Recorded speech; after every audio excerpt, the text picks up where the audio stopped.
all of us. అందరికి నమస్కారం అండి. అంటే సినిమాలు చేస్తున్నప్పుడు కొన్ని అంటే ప్రతి సినిమాకి ఒక కమర్షియల్ మీటర్, ఒక స్పాన్ ఉంటుంది.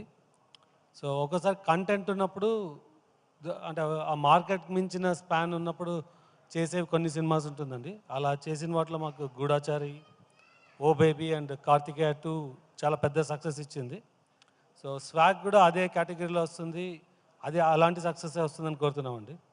సో పర్టికులర్గా నేను ప్రీవియస్ ఈవెంట్లో కూడా చెప్పినాను, ఈ మూవీలో మనం శ్రీ విష్ణు, కమల్ హాసన్ గారితో పోలవడం అన్నది అంత అంటే ధైర్యంగా చెప్పచ్చు అని నేను అనుకుంటున్నాను. పర్టికులర్గా దీనిలో ఉన్న నంబర్ ఆఫ్ క్యారెక్టరైజేషన్స్, దానిలో ఉన్న డిఫరెంట్ లుక్స్, దానికి అంటే మేబీ అంటే నేను this one of the movie 2 to 3 times before release చూసినాను నేను.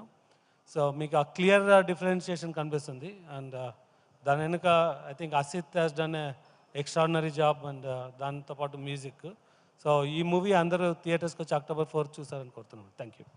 Thank you so much sir. People media factory compound నుంచి ఒక సినిమా వస్తుందంటేనే చాలా ఈగర్